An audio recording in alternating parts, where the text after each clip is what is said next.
موجودہ حکومت کا تو یہی رول ہے کہ جیسے کسی گھر میں بیٹا پیدا ہو جائے نا تو جو خسروں کا ہوتا ہے یہی ہے، اس سے زیادہ نہیں ہے۔ بسم اللہ الرحمن الرحیم، میں ہوں سہیل رانا۔ یہ دو ویڈیوز ہیں ایرانی صدر، ایرانی پارلیمنٹ کے سپیکر، اور جو ہیں نائب صدر امریکی، اور ان کے ساتھ موجود ہیں فوجی سربراہ امریکہ کے سید عاصم منیر صاحب نے دونوں جگہ ان کا استقبال کیا، اور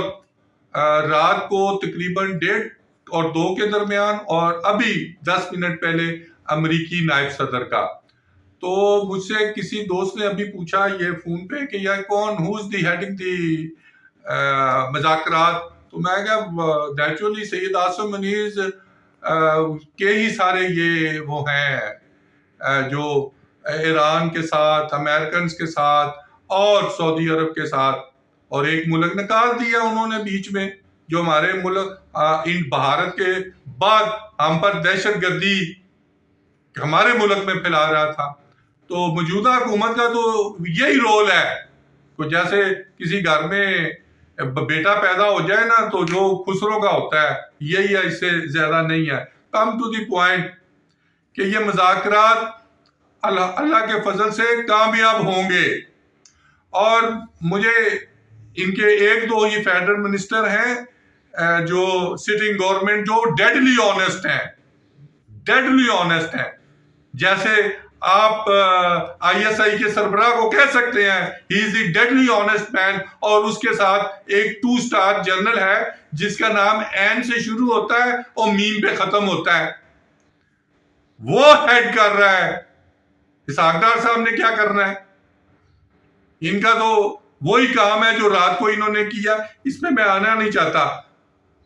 مذاکرات میں ایران کا ایک ہی موقف ہے کہ لبنان پہ اٹیک نہیں ہونا چاہیے، نمبر 1،